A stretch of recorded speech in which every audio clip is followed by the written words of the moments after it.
I'm losing it.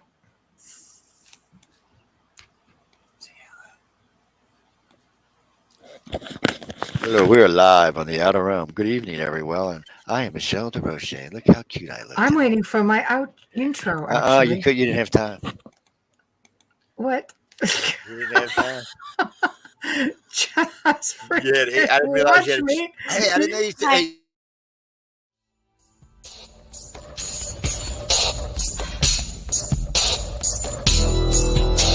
Welcome to the Outer Realm with Michelle Desrochers and Amelia Pisano.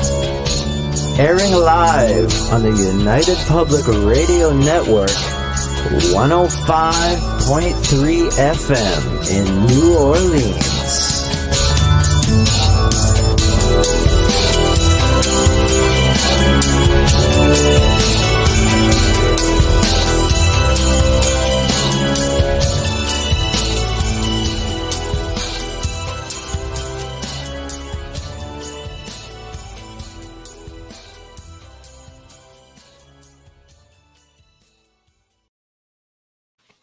Ha, that was so happening. Good evening. Good So evening, funny, everybody. Joe. So funny.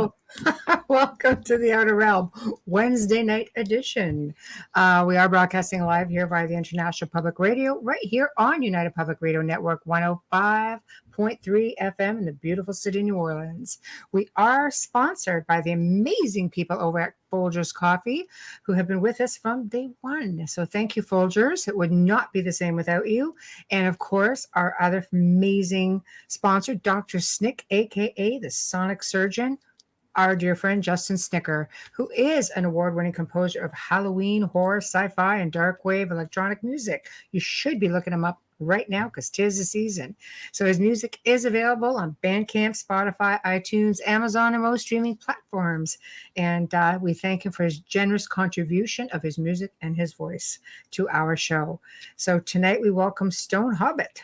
Love the handle, for the very first time to the show.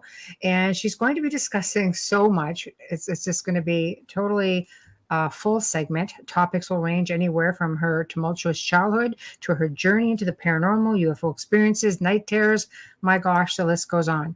But in order to participate in the show, please check out any of our 8 platforms. There are several, and you will find them as they pop up all over Facebook and all over YouTube.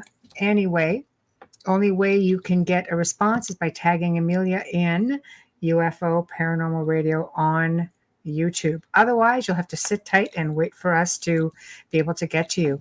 So, with that being said, without much ado, we begin. Hello. Hello, how are you? Well, I'm good. Good. It was a beautiful day today. Full of beans. Oh, my. Full of beans. Yeah, it's one of those days, you know. Hey, everybody. Oh, hi, Billy, Billy. Dolly, Zach. And we had somebody Wayne. at the very beginning. Wayne, yes. Yes. And I And want to give a Rickon shout out. Havoc. Yeah. There we go. I'm just scrolling. I wanted to give a shout out to Janie Mashburn. I don't think she's listening tonight, but happy birthday, Janie. We love you Happy here. birthday. Yeah. Fantastic. That's nice. What do you mean you're not with us on your birthday? That's crazy. You're supposed to be with us on I your don't birthday. know. She said she's having a great day. So I said, good. Yeah, she goes way back to the days of Bobby. But Hi, super, Thomas. super Hi, nice. Bradley. Hi, Bradley. Hi, Thomas. Yeah, it looks matching, but it really isn't. Michelle's is like neon red. It's specially done for her. And mine is actually more upburn. It's just the like, happy birthday, Janie. There she is. You would let us down. Yeah, I happy know. birthday to you. I know. Yeah. Sing a tune. Yeah, you give me a microphone, you know I'm going to use it. Just saying. Okay, So, right here. are we running on time? Nope, not yet. No, it's okay. I have just went in and sent her the link, so we are good to go. Okay, I'll just wait give for her to a come in. quick bio Yeah, because I let's go. don't want Let's to do give it all away. No. Some of you have seen her in chat, and you'll be familiar with Hi, her. Ginny. Our guest tonight is with us live all the way from New Zealand, a lifelong experiencer and survivor. She works in deprogramming. She is a navigator of energy and an explorer of the multiple dimensions. Just a little note, the views and opinions expressed by our guests do not necessarily reflect the views of our positions at the Outer Realm are hosts, producers, sponsors, nor the network. I have to get that in now, You now have and to. then. Yes. Yes. So tonight Yeah. we'll be welcoming Stone Hobbit once she connects she with us from New chimes in, Zealand. yes, What time yes. is it there in New Zealand? I think it's like 16, 17 hours ahead. It's a bit of a It's in the morning for her difference. Oh still. yeah, it's morning for her for sure. She'll It be is. Oh, sitting actually, there it's with her afternoon. coffee. Yeah, yeah. It's afternoon. Yeah, So that's I good. know. Yeah, Good. I know. It will be early afternoon for her. I'm just trying to see if she's checked out the link already. Oh, hi, Nancy. Hasn't seen it Hi, yet. Jeannie. Okay, I will copy the link Do you know address. I will send it Michelle? to email Sorry. as well. Sorry. Do you know David Oman? Billy Do- Rose is asking. Do I? Yes. Sorry. I'm just hold on. Let me get back over here to the chat. We I get our do light not. back on her. I do not, to my knowledge. But then again, with that being said, I know a lot of people, and here we go. Hold on, just trying to get to the guests. Different options. There we are. Okay, I think I'm going to hear that. So Sharon Tate. Shannon Tate. Shannon Tate or Tate. Sharon, Billy? Shannon. I know her After sister. 2 a.m. here, I don't drink coffee. Oh. Oh, Okay. wow. Yeah. A nice All right. strong tea. Right. I love how everybody's just chiming in. It's nice to see. I love the chat room. Another full house. I know. Yes.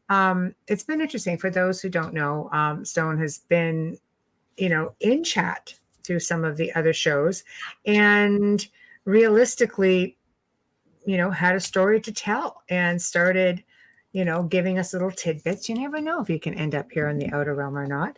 And call me tomorrow. I got an event you might be interested in.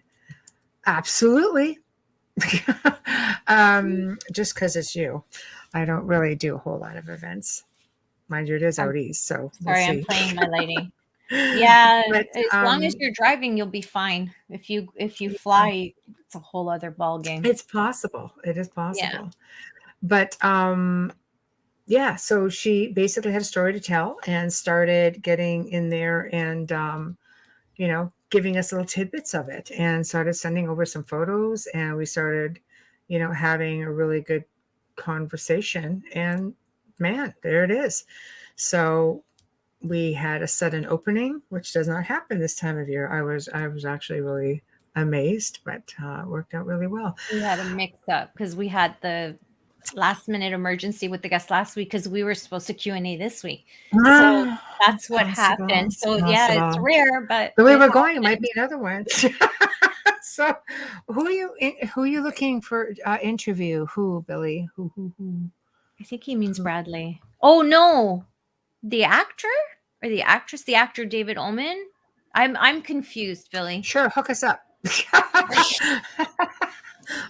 should go to his house. Well, where does he live? Yeah. It's really hard to travel right now. Yeah, not so easy. Not so easy just to travel by any means. It's really difficult to travel right now. The restrictions might be lifted within the communities and the cities in Canada, but the traveling just hammered down. So it's just really tough because I was invited to Europe and I'm like, I am not going to be there till next fall. I'm always invited to trips, like my second home in some parts of it. I'm like, there's no way. There's no way I could get there until next fall. There's absolutely no way. Nothing is being lifted. Potentially, they're not even for sure, but they're saying all goes well. Everything's lifted in March, so we're excited about that.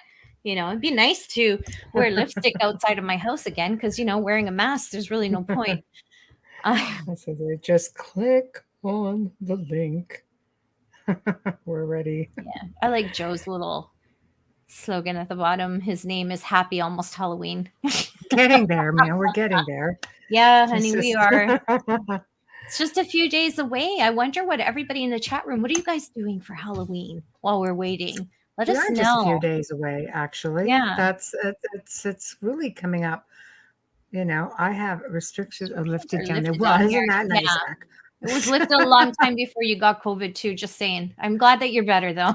I know. Yeah, I Hi, know. Corinne. I Yes, know. Hi, I'm glad that Corinne. you're better, Zach. But yeah, we don't even want to go into COVID. But anyways, we're happy that we're moving along and things are looking brighter. There's a light at the end of the tunnel and it's glowing here in Canada. It's glowing. This is just our province. We're not referring to the rest of the country. They're lifted in different provinces. Wayne painting my veranda. We actually Taste have a special testing my events kids' to do candy. That's down nice, on Queen Bradley. Street in Niagara. Taste Yeah. my kids' candy. Yeah, well, that's all right. The taste testing candy is always fun. Those days are long gone for me, but Oh yeah, me but too. we do have an event over on Queen Street, which is like a Q&A locally here for, friends, fiends, family. I'm so glad that you can do it this year. I'm so we happy didn't do that it last year. I did it a no, couple but years ago, and nothing I was thought it done was last cool. year. I was there the last time you 2 did years it. ago. Yeah, We did a show for Dave Benison. That's We right. went in and did a show for him at the Q station that we ended up being in for a while. Yeah, that's true. That's true. I don't know what this 90-kilometer winds. You might not have any chocolate to taste. Right. You might want to stock up on that yourself. Make That's sure what your happens kids when you're have out in the candy. ocean. All the candy just goes. I wonder if the sea lions are eating. Can you imagine? Ooh, I don't know. All right, here we go. Here we go. Yay! Hello. There she is. Hi, hope you can hear me all right. Yes. We can hear you. Yeah, how are you? Good to see you. What time is it there?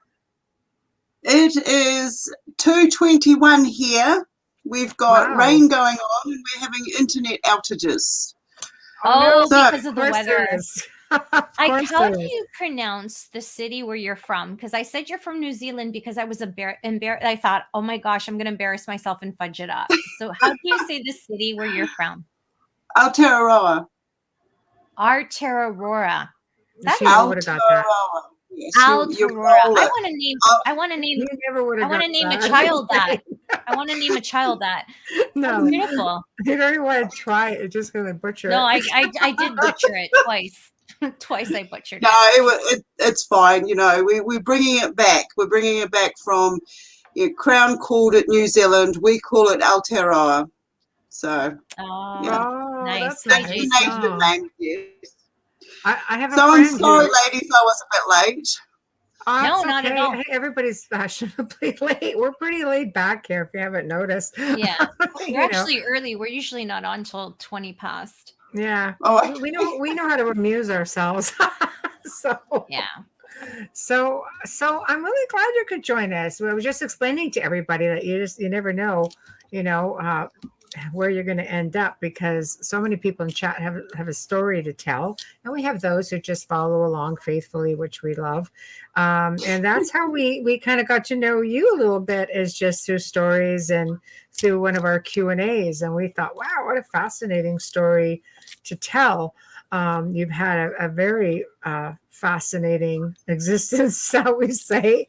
Where do you want to start? Do you want to start with like humble beginnings? I know it's sort of tumultuous, but we can touch on that a bit and see where you want to take it and such. All right.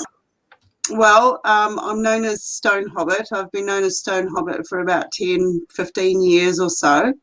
I was born in New Zealand, Aotearoa. I have a pretty dark background. I don't know, do you want to go into a bit of the... Yeah, just touch on it a bit. Sure, okay. Absolutely. All right. I come from a background that is military. My grandparents were military. They are involved in politics. So my step-grandfather was a politician.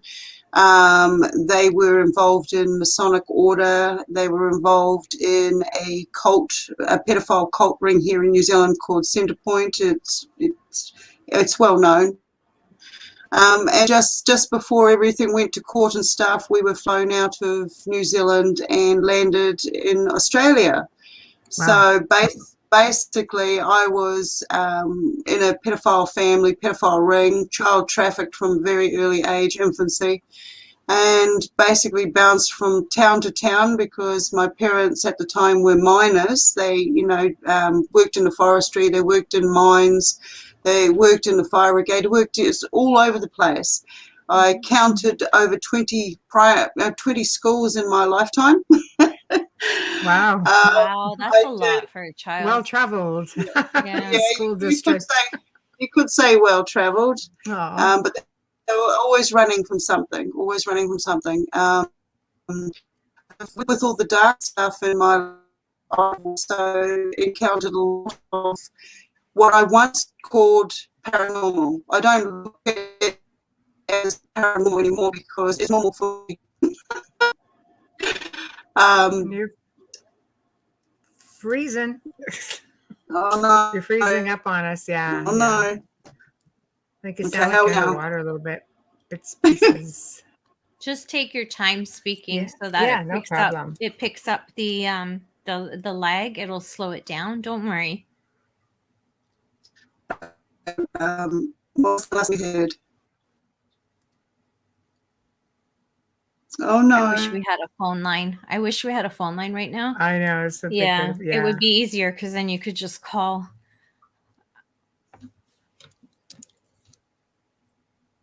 That is so bizarre. Do you want to? This never fails. there I we can go. be in a chat room. You probably have no issue. It goes crazy. Yeah, Right. probably have no issues in chat. Well, no, but you're also not streaming. It's a little bit different when you're streaming. So I don't know. You might have tried to leave the studio and come back in on a fresh connection. Maybe try that. Okay, I'll do that, and if that doesn't work, we'll have another plan. Maybe. Hey, be right back. Sure. All right, we'll give it a whirl. Halloween. Crazy stuff is supposed to happen.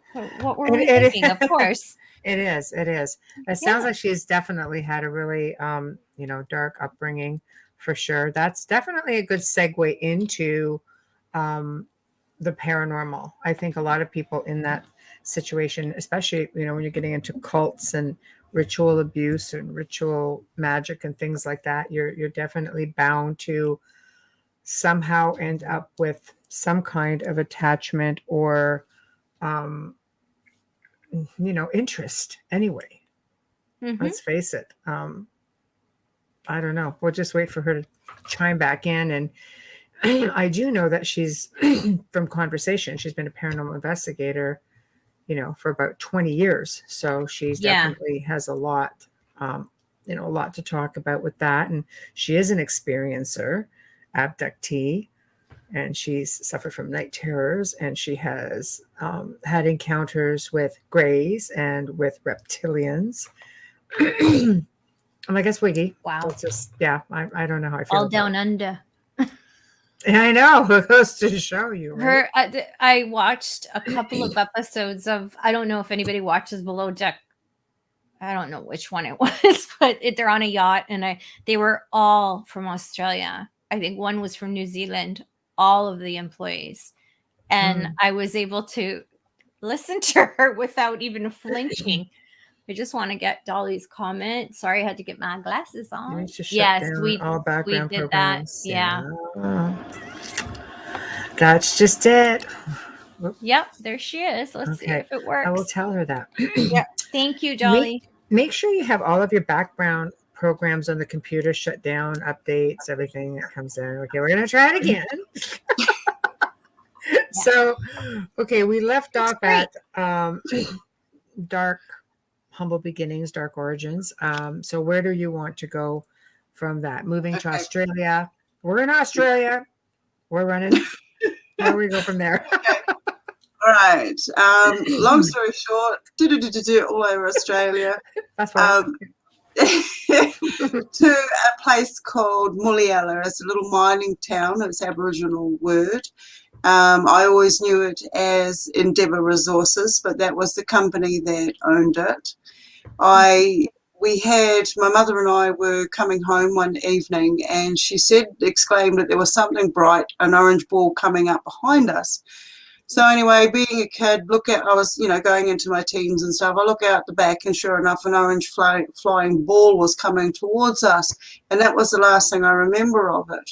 I came to with a guy who was going to our village, knocked on the window and asked my mum if she was okay. We both sort of came to. We ended up getting towed home, and we went with him. It was so intense, whatever it was that went over us was so intense that it melted the boom box that I had. I know it as a boom box now, but it was a tape deck back in the day.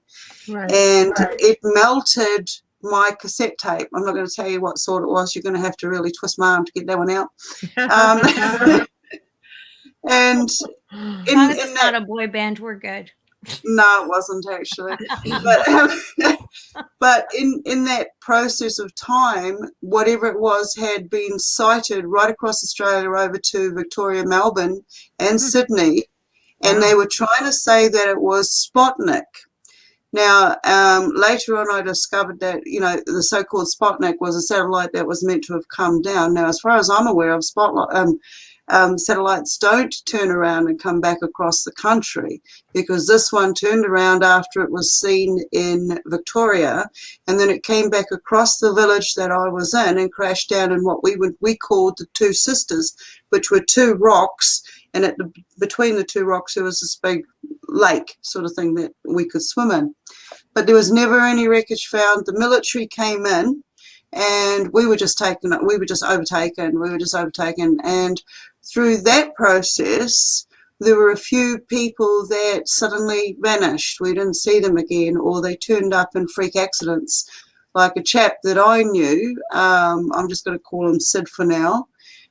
He was found in his car, buried up to the chest in sand, in his car in a riverbed, because where he was known for flash floods going through a little town called Marble Bar. So straight after that, I was shipped out and sent back here to New Zealand, where I stayed in the program. The program was, the Masonic program was for debutantes and so on that are going to be married into the so-called ritual families. And from there, I just basically got to unfold all of the parts of everything that had gone on, because I was a child of a trafficking program. There's my father bought and sold me for whatever, and later on it got down to my sister and so on, and there were other children involved. So that's the darker side of it. So over here in New Zealand, I went through a stage where I was trying to figure out why, what, where, when, because growing up, this is how it was for me. I saw the entities. Whenever a bad event was going to take place or something, these entities would start showing up. At the time, these entities to me, because I was raised in a sort of religious background on one day, and then on the next day I was raised in a satanic ritual, dark magic voodoo on the other side of it. So it was like, okay, I had a bit of both. I had the angelics, and I had the demonic, and then I had the the in-between, the ghosts and the things that go bump in the night. I don't recall having night terrors as a child, but I wouldn't be at all surprised, because when it comes to the night terrors, my kids have had them. They still have them as adults. Their kids have them. So somehow now, So that's my humble beginnings. I've with all the negative that's happened, I've also had the positive encounters. I've gone through some major health issues in my life, being, coming out, trying to speak out about the abuses that took place. And what I discovered from that was every agency that I was told that were there for the betterment of my well-being, the betterment of my health, they did the opposite. They actually just compounded the injuries even more so. And I didn't know there was any injuries until these people started coming out of the woodwork telling me what had happened to me was wrong.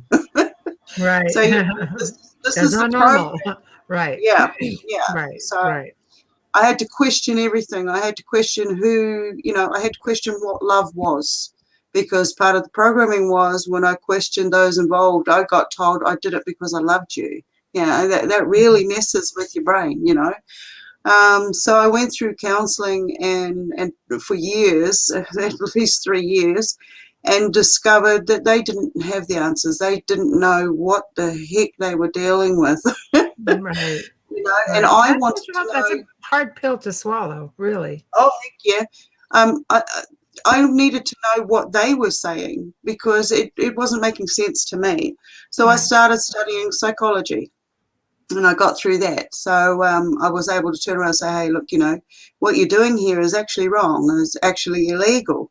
And then I found out they'd put me into a program here in New Zealand called the Exit Strategy. It's, you know, you can look it up. It's all above board and everything. It's all through the news. And from there, I realised that every government agency, when I started realising about the straw man identity, because I also ended up working in a field of common law, going into court, sitting there watching, I became an advocate for, you know, for people's rights, and seeing that what was going on was absolute rubbish. Mhm. Was absolute against what we were taught they were there to be for.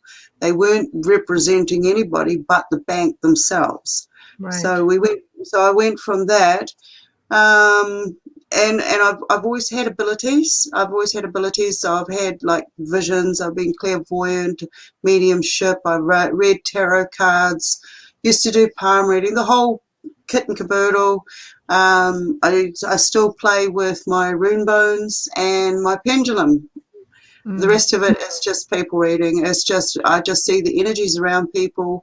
I can see the areas that they're ill in, because I've been ill in those areas myself. I can recognize. No, I'm not going to always get it right. I'm not medical in any form. I am a phlebotomist. I have my QPT, which is, you know, I'm a qualified phlebotomist technician. I worked in labs, looking at people's, waste products, blood, sputum, you name it, and analysing it. And then one day I kept getting in trouble because, you know, I wasn't actually qualified to go into the areas that I was actually somehow going into, finding myself into. It's always been a matter of not even trying to be put into these positions. They just there. I step forward and learn what I need to, and then get in trouble and out I go again. It just sort of leads me on to the next stage of my evolution.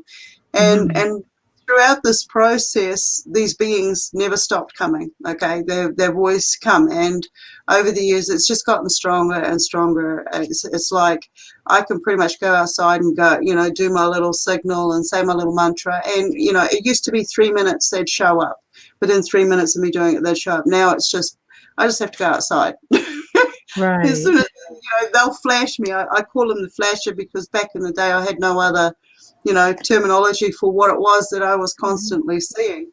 And I don't believe in coincidence anymore. Things happen. They're always happening. It's like, I'll have people around me as an advocate today. I have people around me and they're like, we don't know why certain things happen when they do. Well, you don't have to overanalyze it, because one way or another, you're going to learn something from it. It's to how you perceive the information that you're getting from it, how you choose to actually play with what's being given to you. You know, so when people turn around and say to me, you know, I'll pray for you, or I'll send you love and light and energy, I don't actually need that. Right. Well, thank you. Yeah, thank you. But I don't actually need it, because for me, as an experiencer, I want to experience. I want to go into these areas and know what's going on. I'm, you know, I keep it real. If I don't understand it, I'll keep working at it until it comes to me, you know. It's logic first. I used to be a big fan of Star Trek. It was always Spock. But then Data came along, and then Bishop came along, and then Yoda came along, and You just keep evolving through the crew. Yeah, So, yeah, right. yeah. So, and I've yes, go on. Well, I just wanted to back up a little bit to night terrors, because I know I've known so many people who've had them.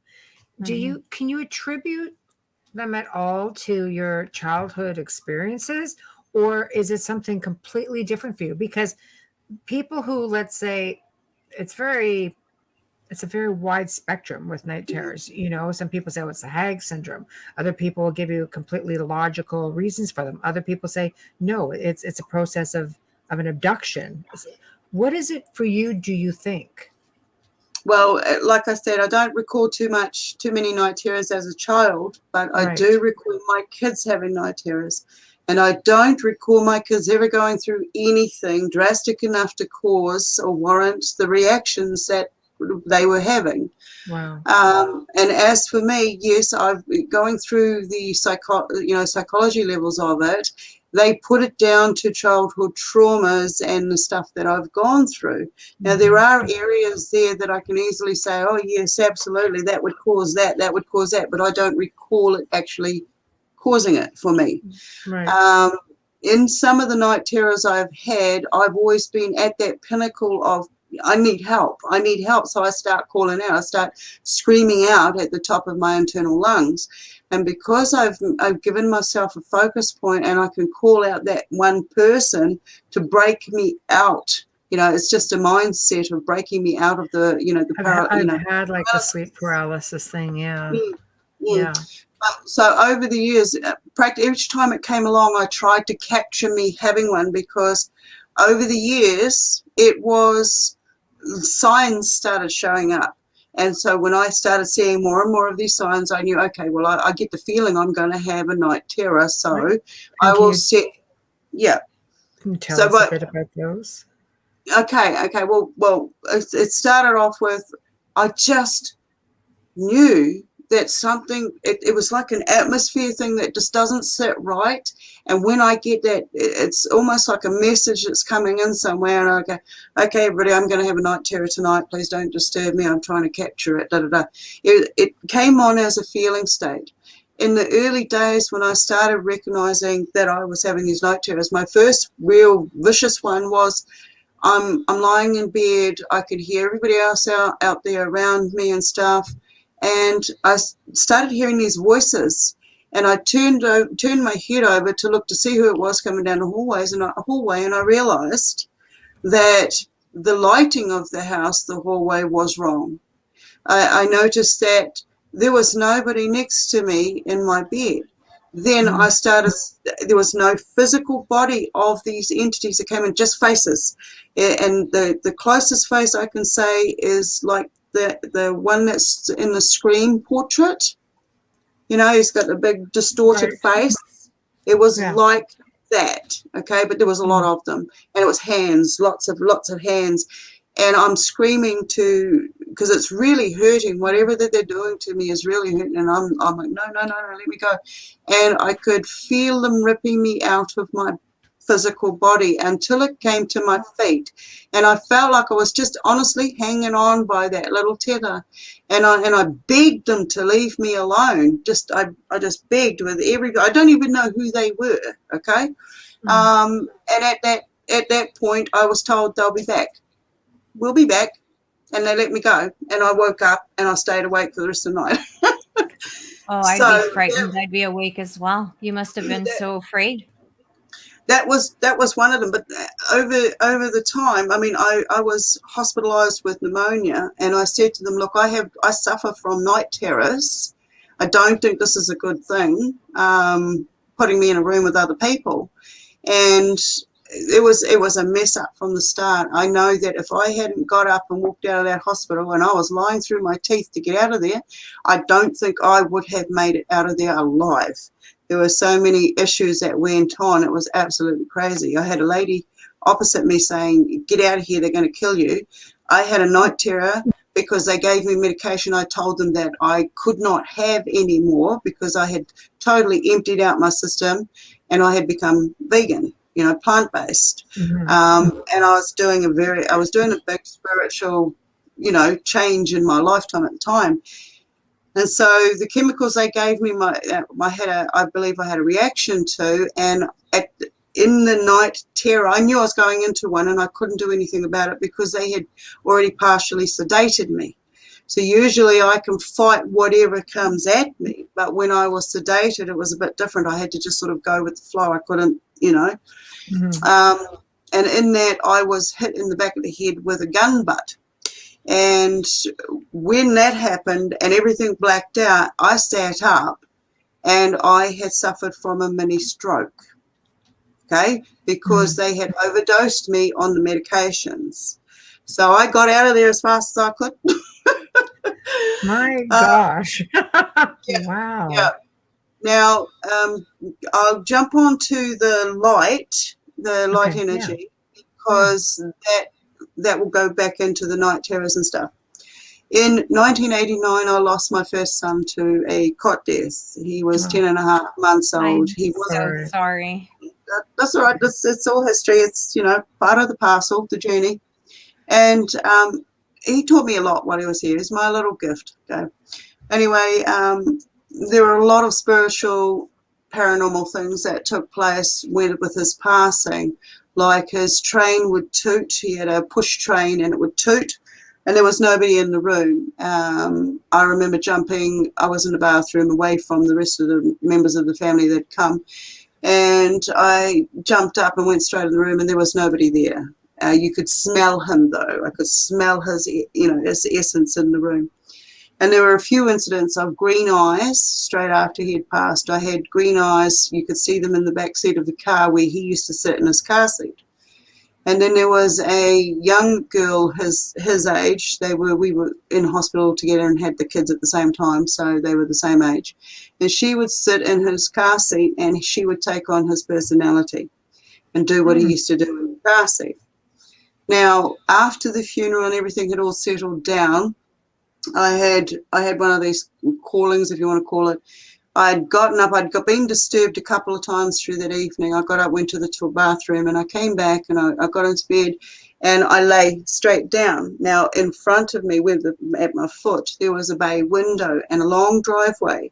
Now, there was a couple of J. Bedford 2 trucks, my car, a fence, and a pine tree before you got to my window. But this light that started coming down the driveway was so intense that it just bypassed all the other physicalities that were there, came into the room. I'm actually speeding this up because there's, quite a few of it. Came into the room and it just lit up the room to the point where you couldn't see anything. I couldn't see my partner at the time in bed with me. I couldn't see anything in the room. Now, there was two things that went across my mind. I'm dying. And I'm going to black, right?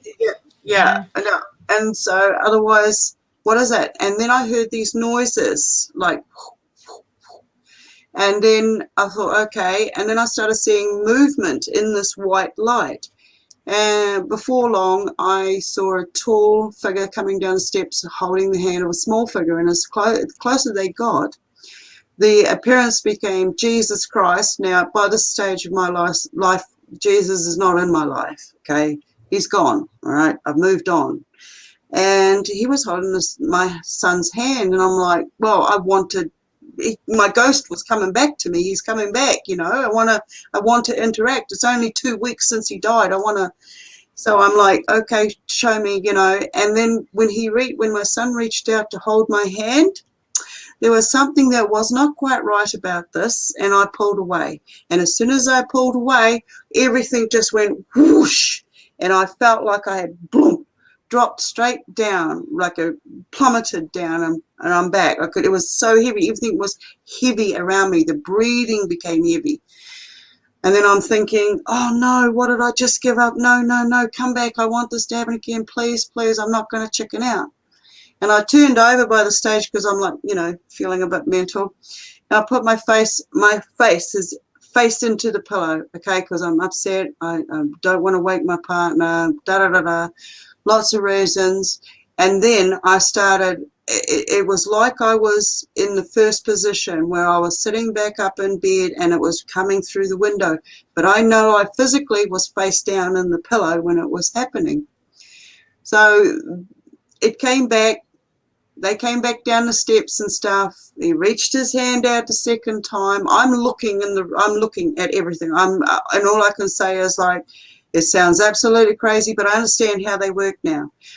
I saw angels. I saw angels standing on the sides of these steps with big ass wings, with my son and stuff, and thought how lucky and all of this. And as soon as they got close again, once again, this overwhelming thought went past me saying, something's wrong here. This is not right. And I pulled away and it was gone.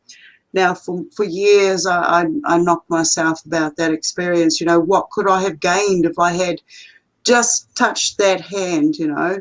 Yeah. Anyway, so the next experience I had with that was, I'm now a mother of 3 kids and I have a different partner, and we're on a different island, and Waiheke Island.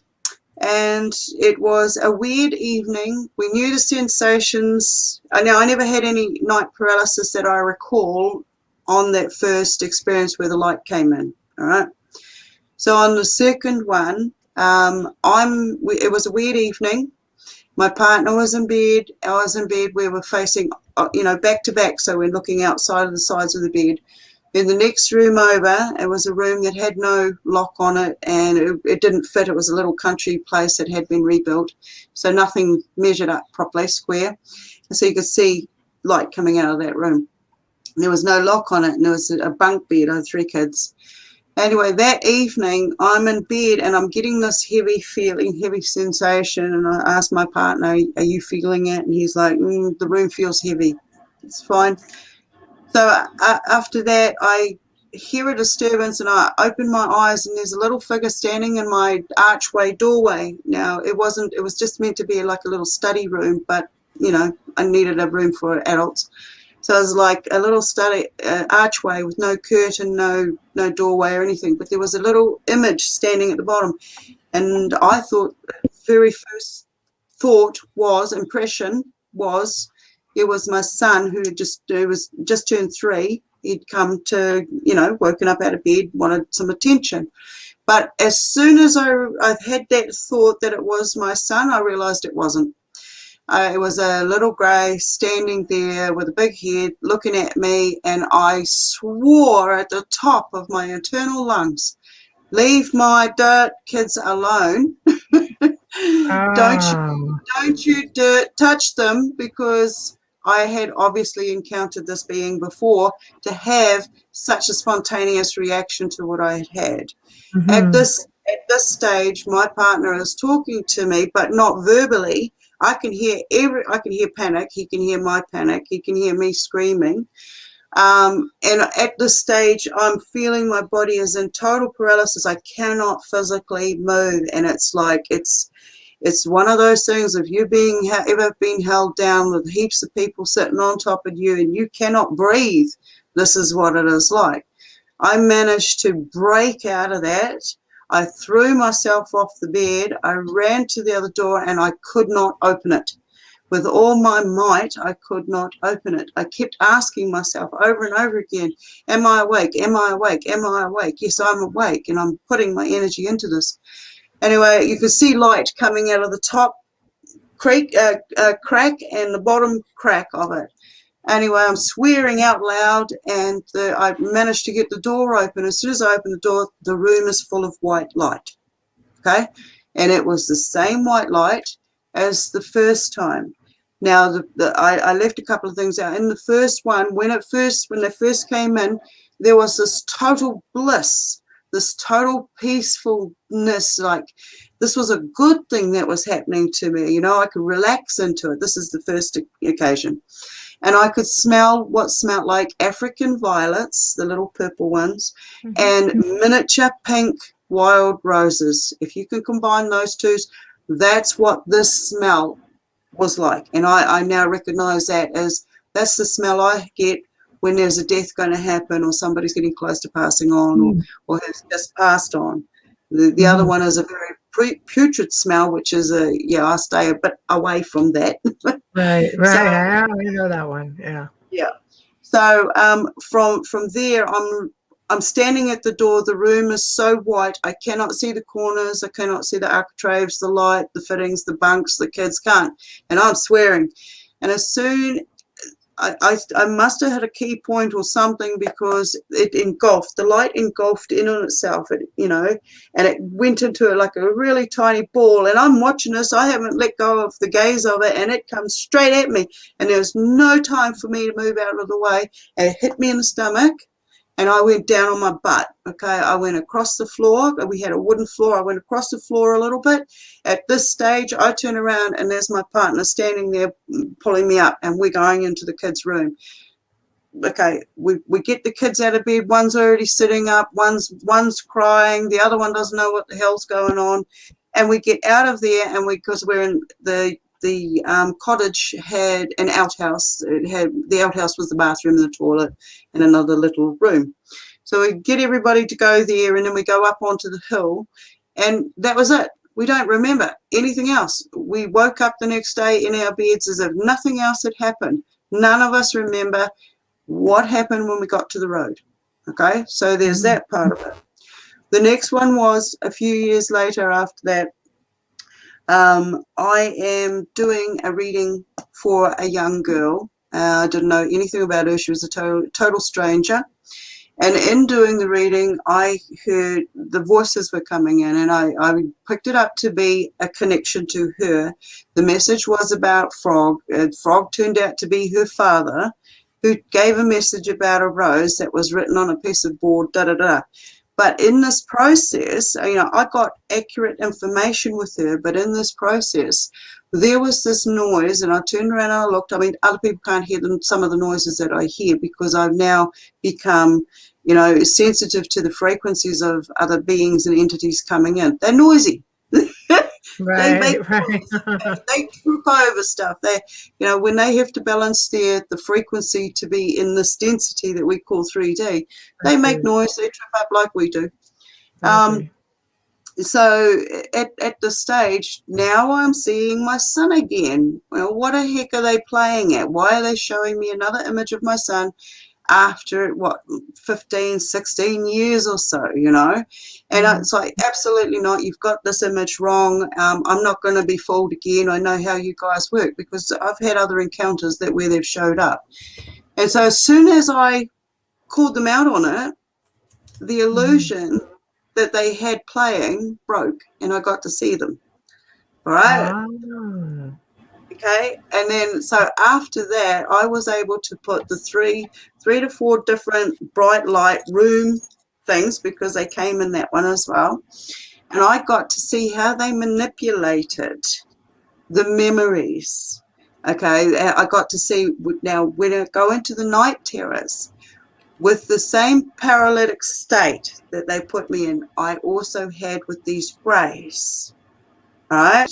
So now I'm like, okay, when I go into these states at one of these experiences of night terror, I'm stuck between dimensions. I'm not stuck, but I'm still getting used to the fact that I'm going into dimensions. Yeah, dimensional travel. Yeah, as soon as you realize, you've got to keep a certain focus, a certain frequency, because as soon as you even slightly think of something else, it's going to change. You're either going to get thrown out, get stuck somewhere, or So anyway, I was partway through a dimension, and the girl, the best way I can describe her, she looked like the girl, was it Out of the Ring? It's a cross between the girl out of the Ring with the black hair, or the little boy out of another movie. They're both. The Bride. Yes, that's it. Yep. and it honestly, she honestly, she looked like that, and she reached down to me. Now, I've had a lot of experiences where these beings have reached down using different images, like Jesus Christ he's come to me 3 or 4 times like this now, and each time they've offered me their hand, any experience I have where they offer me their hand, for some reason I always refuse it. Okay, I don't want their help. I don't trust them. But when this little girl did it, it was a weird experience. It felt like I could trust her, because she didn't look prim and proper and all of this other stuff, and there was nothing being hidden here. And she pulled me through, and she said, you've got seconds, they'll be after you. And when I turned around to see who she was talking about, I saw what looked like men in black without hats chasing me along. And by now I'm running, and she's gone. She's gone. But I managed to Wow. get right round this massive as area of land and then come back in and see, because on that particular experience, one of these beings who was chasing me also accidentally stepped through into our reality, and I got to see them as a shadow being. As soon as they realized they'd stepped into this realm, they stepped back out. But it That's interesting. only took that split second for me to see them step in, see them as a shadow being over here, and then step back. So yeah, So there's shadows here, but they're not in another dimension. That's it was interesting. about the light frequency from one dimension and how it reflects when on a solid mass stepping into this area, into our That's dimension. actually a really interesting theory, because some people do believe that it is maybe a being that just sort of steps into, like, dimensionally speaking, and it's just a different, I guess, frequency density, Yeah, right? Yeah, very cool. that's all I can Very put cool. it down to at this time. Right. That's what my findings have been. Is it comes down to frequency, Yeah. and density. Each of these densities that we, because the dimensions they're all broken up by densities. Okay. Yes. And yes. and each being in these densities will hold a certain frequency.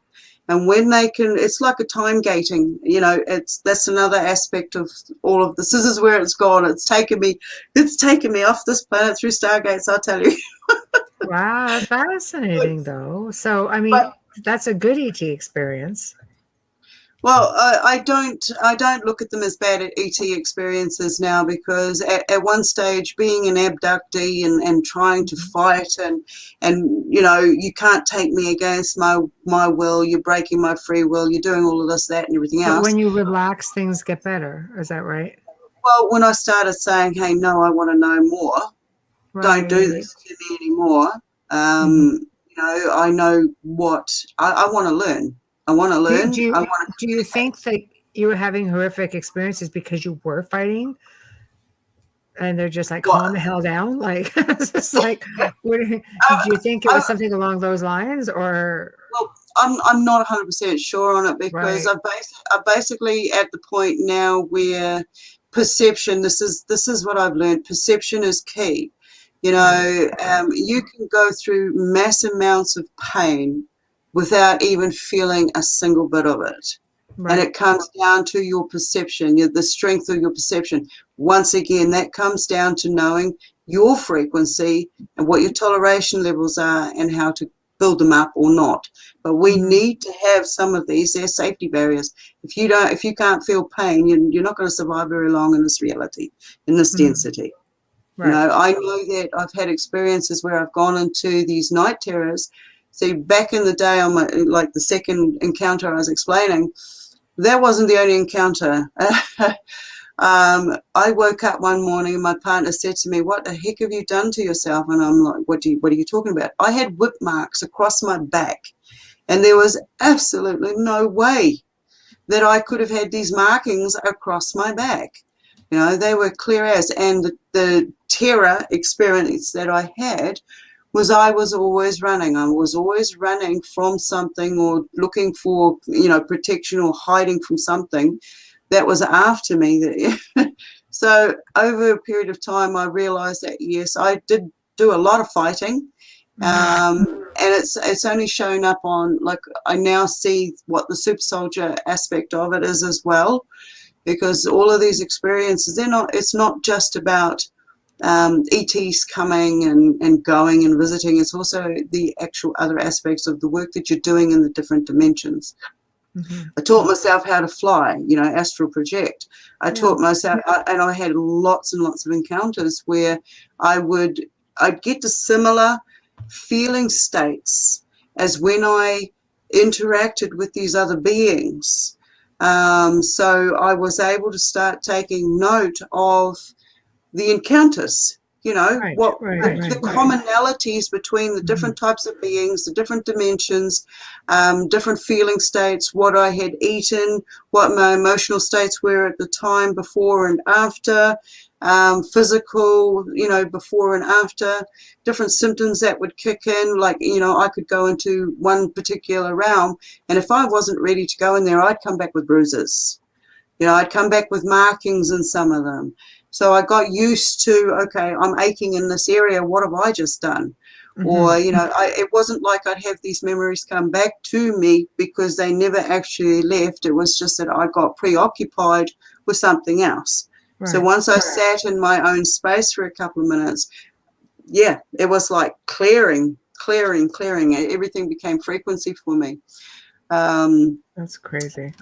When Wow. I went through some pretty rough stuff trying to do, you know, doing my own regressions, because I've proved to myself, like growing up, I proved that magic was real, that we have reincarnated lives.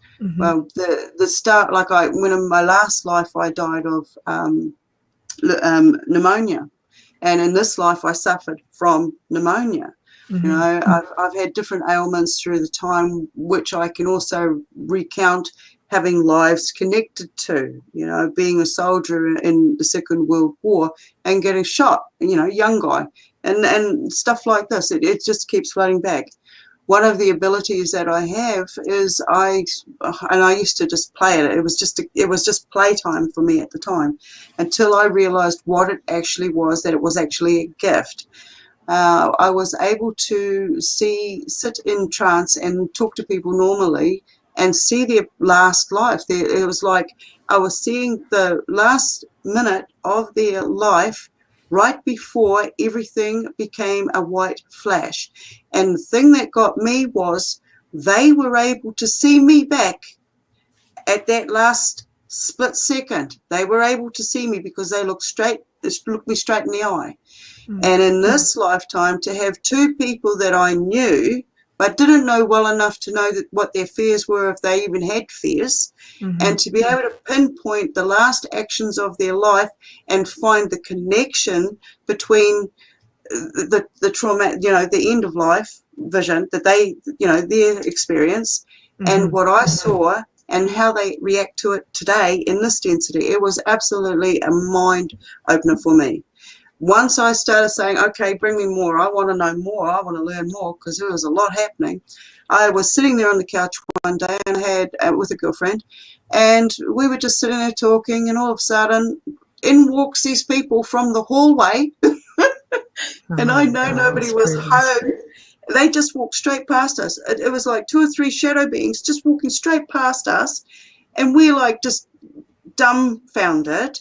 And they walked out the front door, because the front door was open. It was during summer. It was, you know, like in the afternoon. The glass door was open. And as they walked past the glass door, we saw their reflections. So these shadow beings had reflections, and they walked through the house. And it's like one of those things, you know. There's never been a house I've ever stayed at where I haven't had some form of experience. Well, I think if you're gifted, you're going to have experiences, period. You know, Yeah. I mean, you're sort of like a beacon.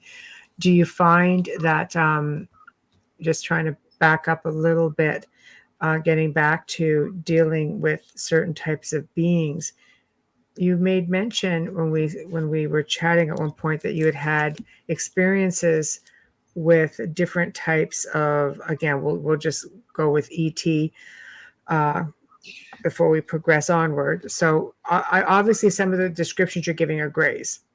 You've had Yes. experiences with reptilians also. Yes. Okay, Yes. what was? Yeah, see, that's controversial. Some people say they're real a-holes. Other people are like, oh no, they're really great. What was your experience with them? I can't recall having bad experiences with them. Okay, interesting. I have a shadow chap, a shadow reptilian, and the first time I really recognised that I'd seen him a few times was I was cleaning up in the house, and I turned around and I just happened to catch a reflection in the TV, which was switched off. This is back in the 80s. This is after my son had passed on. And I looked back in the TV, and there was this, it wasn't my reflection, it was past me. So I turned around, had a look on the wall, and there was nothing there. There was not even a shadow. I'm just trying to figure out, where is this light coming in and creating this image I'm seeing on screen? Everything has to be logic. I questioned the questions. Okay, That's good, though. It's not a bad thing. yeah, Yeah. I analyze everything, mate. I have to. I want facts. Anyway, I looked back in the TV and it was gone. So I turned around, looked on the wall, and there was this massive ass shadow on the wall. And I'm like looking around to see where it's being made from, and I can't see anything. And I look back at the reflection of the TV, and now it's in the TV. And I just drop what I'm doing and I leave. I'm out of that house. I'm not going, because you got to remember, my son had passed on, and there were a lot of really weird stuff that was going on. I had a Rottweiler dog, because I was also a surrogate parent for, rescued animals, RSPCA animals. And every time I went to step outside, it would get into like a protective state. It was like there was something else there at that time, and it was not a good energy. And I don't know where it came from, but I know that it never came from me. This is after my son had passed on. So anyway, later on, I started getting some weird phone calls, and I could hear, it was almost like static. And I thought, but this is the time when I gave up reading tarot cards. Okay? and doing things like, Ouija boards and this sort of stuff. So once I cleared all of that out, then I had this vision where I was in a car, and the car was stuck between two trucks. And when I was parked at the garage, I looked back, and me being the being in the car was no longer the being in the car. It was a skeleton. So anyway, that was just like, okay, well, that's in the back there. And then one day I'm down at the garage, it's late at night. I had to go and get a bottle of milk or something. And I was coming back, had a friend in the vehicle with me, because by this stage I'm not driving on my own anymore. And one truck goes past, then there's a little mini in the next vehicle, and then another truck. And as the mini goes past me, there's a skeleton driving it.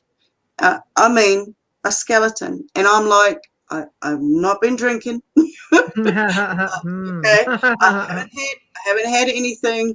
What was it I just saw? When I asked my friend if they saw something, they saw a car, but they didn't see who was driving it.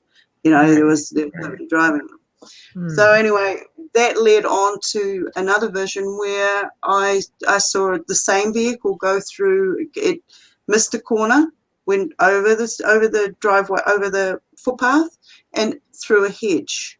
But the process was, somebody had phoned me, and I didn't hear what they had said to me, and I said what I had just had the vision of, and then they hung up. So I never knew who it was at that stage. And then later on, I got this terrifying call at 3:00 in the morning from someone I got to know, saying, "You just saved my life."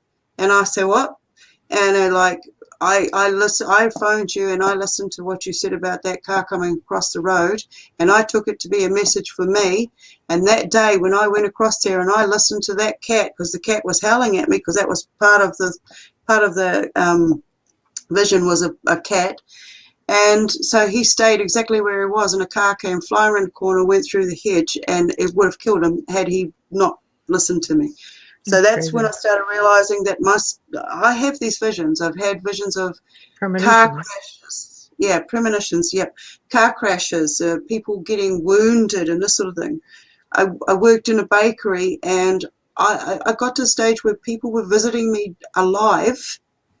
And then the next time I saw them, I'm like holding their cracked skull with stuff running in my fingers, saying, "You'll be all right, you'll be all right, you'll be all right," knowing they're on their way out, So there were all these stages. I became so good at it that one day I was with some friends, and they gave me a map. Now, when I saw the map, there were these dots marked out on it. And what do these markings mean? Because they just look like a red dot, And I said, what markings? And I said, I can see markings. And I marked where I saw them. They said, no, there's no markings there. So I felt like I was going crazy because I could see red dots on this blooming map and nobody else could. So one day we decided to go and have a look at one of these dots on a map. We went for a drive. It wasn't too far away. And what I found was human remains. So that took me to another level. So it didn't stop. It didn't stop there. Okay. In the what was that? In the 2010 onwards, I started getting these orbs. They started showing up in all my photos. Any photos that were being taken, the orbs would show up. I didn't know what they were. Somebody said there was something wrong with the camera. It was my first camera. I went and got a new camera. They started showing up in that camera. We'll look at some pictures in a bit too, so that way you can explain them, because orbs are very controversial in the paranormal, right? Well, Fast pollen, moisture. Yes, you've got to. I mean, when you're first starting out, you've got to realize, okay, it's excitement. It's really awesome, but there are the differences between the light flares, different angles of the camera. There are moisture drops and stuff. There are reflective reasons for particle matter to show up. But then I also have followed this for a long time. I've got a couple of orbs that actually live with me. I know that sounds really insane. This whole thing sounds insane, but this is my reality and I love it. But I've got to watch a personality develop between myself and this one particular orb. They started showing me that they could communicate with me by leaving me messages like exclamation marks, being able to give me the different colors as warning signs, or emotional signs, or they needed to be recharged somewhere, or don't go and associate with that person because big red orb will come up. And then I later find out that it was right. These people did have, different ulterior motives, or their personalities did actually fit into the messages that I was getting. Then I started getting faces.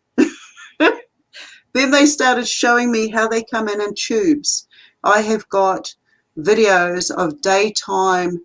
I'm working on one at the moment. I'm trying to slow it down. I've had it for years.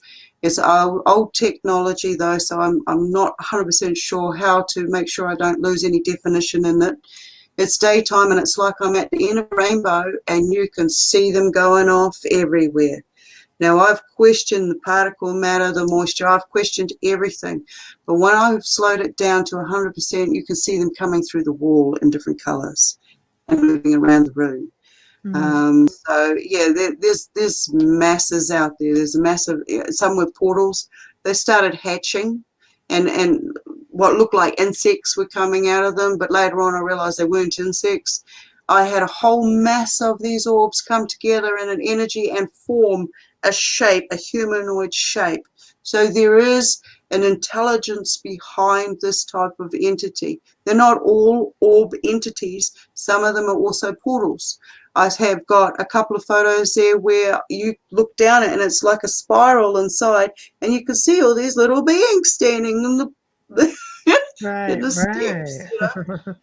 That's crazy. Yeah, there's so many areas, honey. Do you want to like start looking at some pictures and you can describe, the pictures that you've sent, and then we can pick up where we left off and see if there's any questions. And yep, that's fine. I do at some stage. Please remind me to talk about the light beings that came into the room and morphed. We could definitely talk. You can talk about that right now if you want. Then we'll do a station ID and then look at your pictures. How about that? Okay. I also have what I call plasma spheres. Now, the difference between, I'll just clarify this now. The difference, I say, the spheres are more solid form. Okay, they're what I call the off-worlders. They come in ships and this sort of thing. Now, I call orbs. They're the dimensional ones, the aspects that come from the different dimensions. All right. So they're here they're here within our planet, within our dimensions. They're not off-worlders. So anyway, These plasma spheres had been coming in for years, and I have many videos of them. I've just been finding them just recently. I love it. Oh, I thought I'd lost them all on a dead hard drive, so I'm really excited. Anyway, these plasma spheres were coming. I got lots of witnesses to it, different people. And one evening, I'm sitting up in bed. It's still daylight. I've got the light on. I'm sitting upright. My partner at the time had gone for a walk. We'd had a bit of a tiff. And in comes this light, this like orange plasma sphere that I see all the time. And it comes in and I'm like, okay, I'm not moving, because I've already had so many encounters where I feel like I've messed up because I had an opportunity to communicate. So it's a fear factor thing. It's building up these tolerances to the little fear that creeps in. You know, it came into the room and I'm watching it come down next to the bed, and it's now forming a human-like shape. It's like fire. It's like the orange, the brightness of orange fire, and it's doing its little weave. I wasn't going blind. I wasn't getting burnt. I didn't have the fear feeling come in with it. There was none of that. And as it moved to the foot of the bed, it started to separate, split into two, and I'm like, okay. And one was taller than the other one, so it felt like it was a male figure and a female figure, and they were standing there. It was only like a split second, and then they morphed back into each other to become one again, and then carry on going along the foot of the bed and up the other side to the side that I was on, came right up to where I was sitting, and then leaned right over the top of me like this. And it's only this far apart, about a headspace apart. And from the shoulder area that looked like on this human sort of shape, from the shoulder, it started to take on a human skin texture, and it came up the neck and it came up over the face, and it looked like it was making skin. And it got to the eyebrows, and that's when I lost it, okay?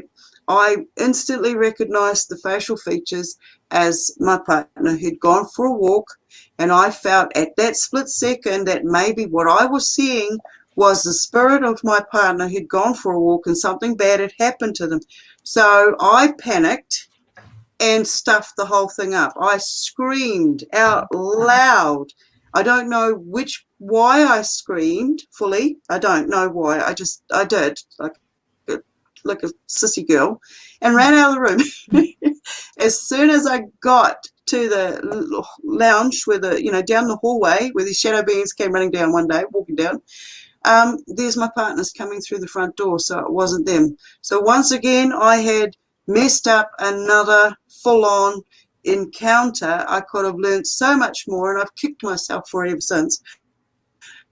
But I'm not worried, because I've obviously needed this time to analyze the information so that the next time they arrive, I'm not going to be running down a hallway screaming. Right. You know what? I always say that things happen as they should and only when they should. So if you're not ready, it doesn't mean that it's off limits. Yeah. It will happen again. Now, I don't know who they were or where they came from. I had total strangers arriving on my doorstep asking me if I'd had a visit from the Sun people because they were coming to see me. Now, I don't know who these people were. They were total strangers to me. They were knocking on my door talking like this. But I've had a lot of weird things happen. Now, with these plasma spheres, we started watching them coming in from over the city, and we got to the stage where we were flashing them, signaling. You'll hear it on the videos in the future. I'll put these videos out and send you guys copies and stuff. Thanks. But they come down. They came down so low that if we had had a broomstick, we would have been able to touch the inside of this big sack-like thing. We put it down to being like a soccer ball sack, like when you put all the balls away.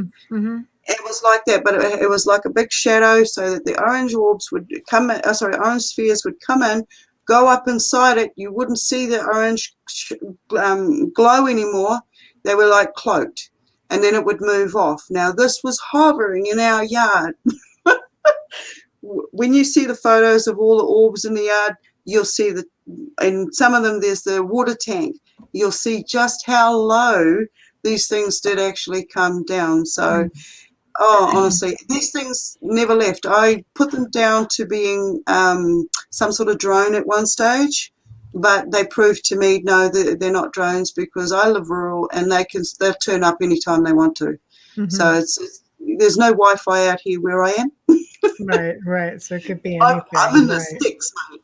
Okay, we're going to do station ID, and I'm going to see if Joe can come in and start this slideshow. Perfect. So Okay. go ahead, Amelia. I have feedback on her end, so I've been holding back, refraining from end? speaking. No, on Stone's end. Oh, okay. It comes up and down. It's okay. No, don't worry about it. It's just the connection between the two of us. Don't worry. It's not your Okay. fault. That's why I've been refraining, because when I spoke last time, it came out super loud on your side and came back, and I'm like, ugh. So anyways, you are tuned in right now. You're listening to The Outer Realm with Michelle Desrochers and myself, Amelia Pisano. And tonight's special guest is Stone Hobbit. She is talking all about her experiences, and my gosh, not just paranormal. This is a load. So if you missed it, don't forget to wait just a little bit and go into the archives. We are archived everywhere you can think of. If there is a platform, we are on it. Don't kid yourself. Check it. I swear to you, I promise. We are broadcasting live on 105.3 FM radio from the gorgeous city of New Orleans, and we're streaming live on YouTube at UFO Paranormal Radio, International Paranormal Radio, UFO Gods and Extraterrestrials Radio.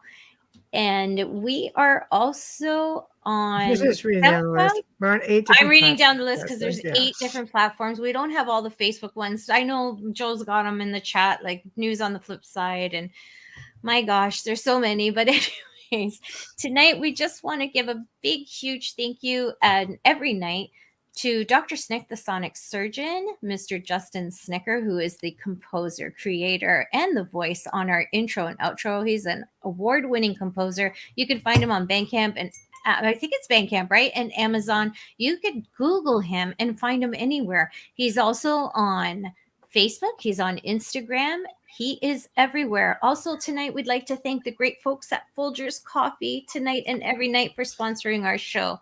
Thank you so much, Folgers. We love you. Take a deep breath. I'm sorry. I'm like suffering from a freaking headache too. So like, all right. Yeah. All right. You did all right. So here are the pictures. So we're going to let you get started, and maybe you can just, fill everybody in on what they are. Well, this is the orange plasma spheres. These are what I see. You're going to start seeing a lot more people are going to capture more images of these types of craft going past. And it's like a plasma, yeah, I can't really describe too much. They like to cloak themselves. They can be there 1 minute and gone the next, but they're still actually there. They've just dimmed down their light. They can be in a group. You can just see one at one stage, and then all of a sudden you see a whole lot of them together. It's because there's what I label as a mothership, but it's not really like a big ship. It's more like a sack that I was explaining before that they go up into and they cloak. We watched about 40 of these go up into what we thought was a cloud when we first started capturing these on film and seeing them. I saw a flash out of the corner of my eye one day, and I said to my friend, keep an eye on those over there. There's something over here as well. And it was at the end of our garage where we saw it.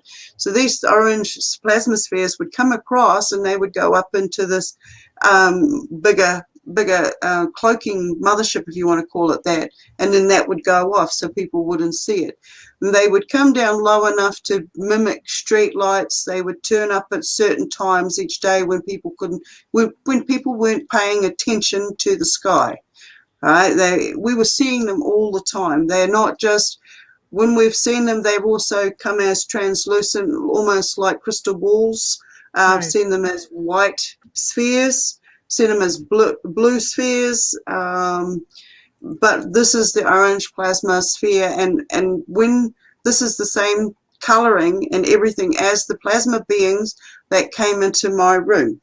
This is what the color they look like. This is actual footage that we've taken, photos that we've taken of them going across the sky. So that's fascinating. Yeah, that's fascinating. Okay, next one, please. Nope.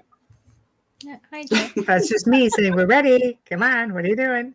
Mm-hmm. Don't call me. What are you doing? Going backwards. Yeah, A little bit of a that's fine. iCard. There we go. It's just, yeah, a little bit of promo. What That's okay. He's in the chat room too. are we Thank you, doing? Joe. Okay. Pictures, please. Oh, we're going to do it this way now. Okay. Oh, okay. Is it easier? All right. There we go. Okay.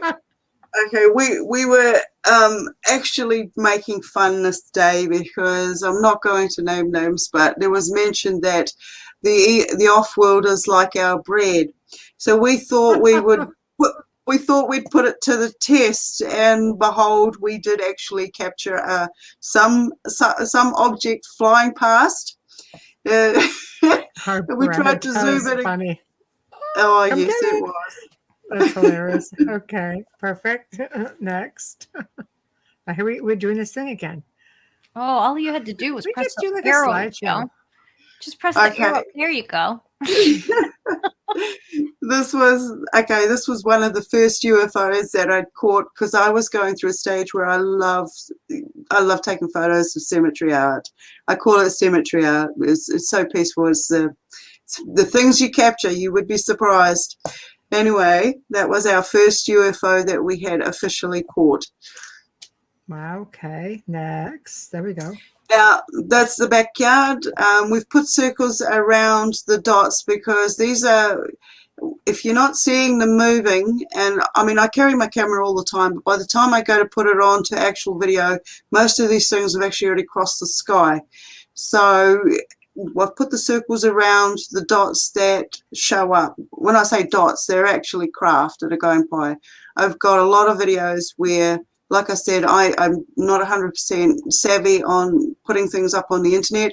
I'm afraid of losing any form of definition. I want people to actually see the movements and things that goes on. So, Okay. yeah.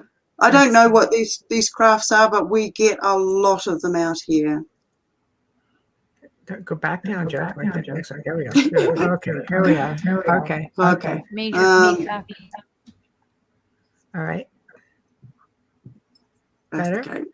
They should Okay. all have dots and all. I think it's probably better if you could blow the pictures up because I think you're losing some definition here. I can see one or two of the dots inside them, but I don't know if he can. and you can also see some where I haven't actually marked. Anyway, next one. It's trying. Trying, but it We're blurs getting everything. more. No. They write me messages in the sky in actual English lettering. I've got words like "Hey you." Wow. That's interesting. All sorts. There's some awesome stuff. Wow. Okay.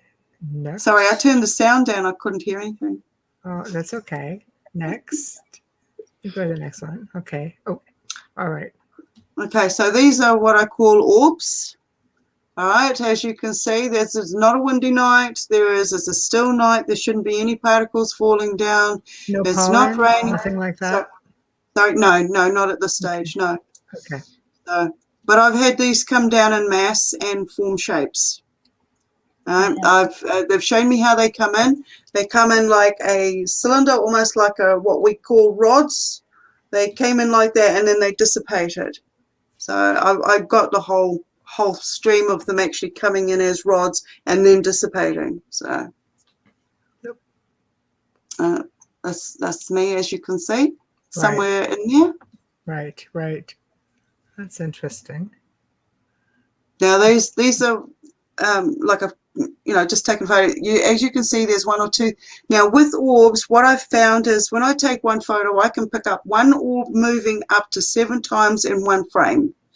So the way you look at that is you look at the rings, the pattern inside it, the pattern that it's forming, and what else is surrounding it. Some will have pieces like almost cut off. They show that they're different creatures, different entities, personalities, whatever you like to call them.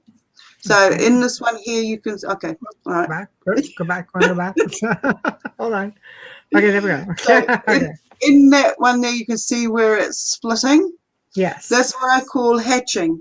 I have, like I said, the collection is enormous. these are opening up. When you zoom in on these, you can actually see there are a proper structure within it of another circle inside it. And I've got them where they're what I call seeding and hatching. They've got enough energy coming in, and they make a solid matter inside it, and then they open up and release that matter. I've watched them do this. I've got, you can see little solid faces coming out of these things. Right. So maybe you should start with video and then screenshot after the video so that you have that movement to validate, because orbs are so controversial. I'm sure a lot of people, if they look at it, they try to pull it apart, right? It's hard. I'm honestly, I'm not too worried anymore. I had a scientist come in from Auckland University. I wanted to show him what these orbs were. I wanted to say, look, tell me what you know, because I do quantum physics. I do the whole lot. I want to know what it is that I'm seeing. I'm not the only one who can see these things. Yeah. Now, I started seeing orbs by having little flashes out of my peripheral, and I wasn't the only one. So I'm thinking, okay, and I started following it with my peripheral, and it got to the point where it got in front of my face. So if I could see it, then others must be able to as well. So that's when I started saying, okay, look, show up in my photos. And so. Hey, Joe, do you want to move back to where moving on down the line? There we go. And that's me walking around on the deck. That's just another day.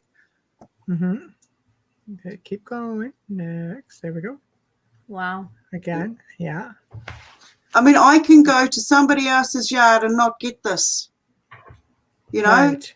And, next door, they won't have this right next door. It's like, what's going on? Right. It's very heavy. Yeah. I love them. I honestly, I don't fully know what they are, but I've only gotten better since they've been around. And should they end up being baddies, well, I'll deal with that when I cross that bridge. Right. You know? Next. Right. They come in all different colors and shapes. And if these, and one of the arguments I have with dust particles and pollen particles and stuff, if your house is all locked up and you can see this sort of thing coming down on the outside, how do you explain them this mass coming down on the inside of your house as well? And I've got photos like that. Yeah, no, for sure. Where are you at, Joe? I'm just trying to follow along. That's my dog. Oh, isn't she beautiful? That's my baby. That's funny. You're so funny, Joe. Okay, I was like, can we get back to the matter at hand? She's a little puppy. Don't mind seeing her, but okay. So where are we? Go back there. No, go back. 3. Hold on. Go back. I can't even see. Where all the dust particles, like the particles. Yeah. Go back. No, go back. No, go forward. No, we go forward. Go back. Go back. Oh my gosh. Go back. Go to the alien face. Go back. Go back to the you were almost right there. Go back to the real snowy one. How about that? Because that's all I can see. Go back. No, go back one more. No, go back forward. Oh my God. One there. That, you just went over it. Go back. Right there. Back one more. Yeah. What is this? Okay. Thank you. All right. that looks evil. Okay. That's who I call the flasher. All right. Now, they'd been coming along for about 15 years, flashing me. I could see them hovering over top of the house. It's like we built up a communication level. I know that I have a different level of communication with them when I don't go out there and I'm flashing them. I could still hear them.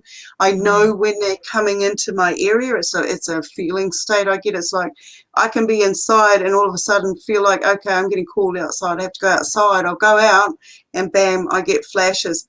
And from the flashes, there's been different intensities of light from these flashes. And over the years, I've come to recognize the flashes as information.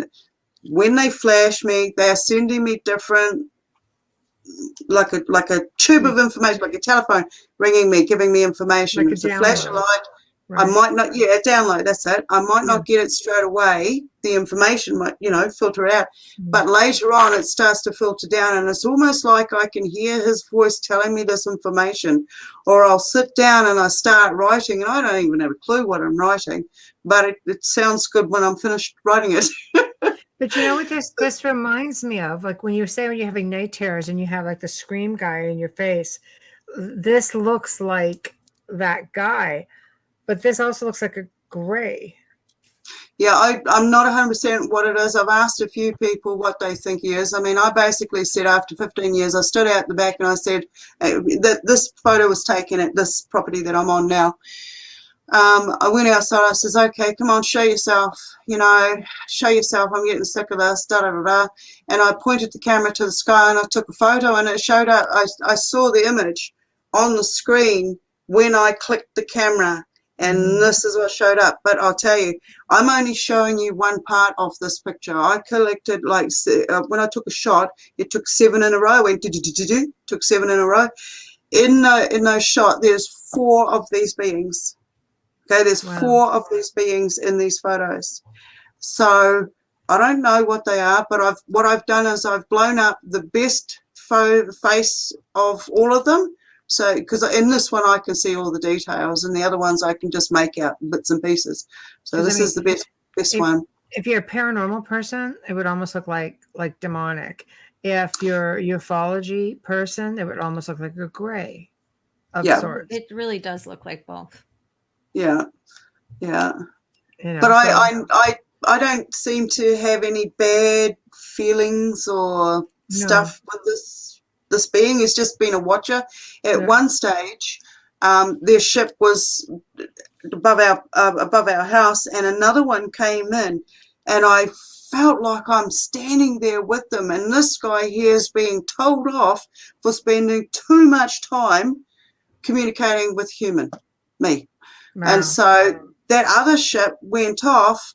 This guy here flashed me a couple of times and he was gone. I didn't see him for about 3 to 4 months. Then after that, I all of a sudden, everything happened so fast, and I was moving out of the city and coming down here. And I know that this watcher followed me. I felt them following me all the way down, because I had to drive the truck there and back twice, and they followed me the whole time, sleep deprived and everything.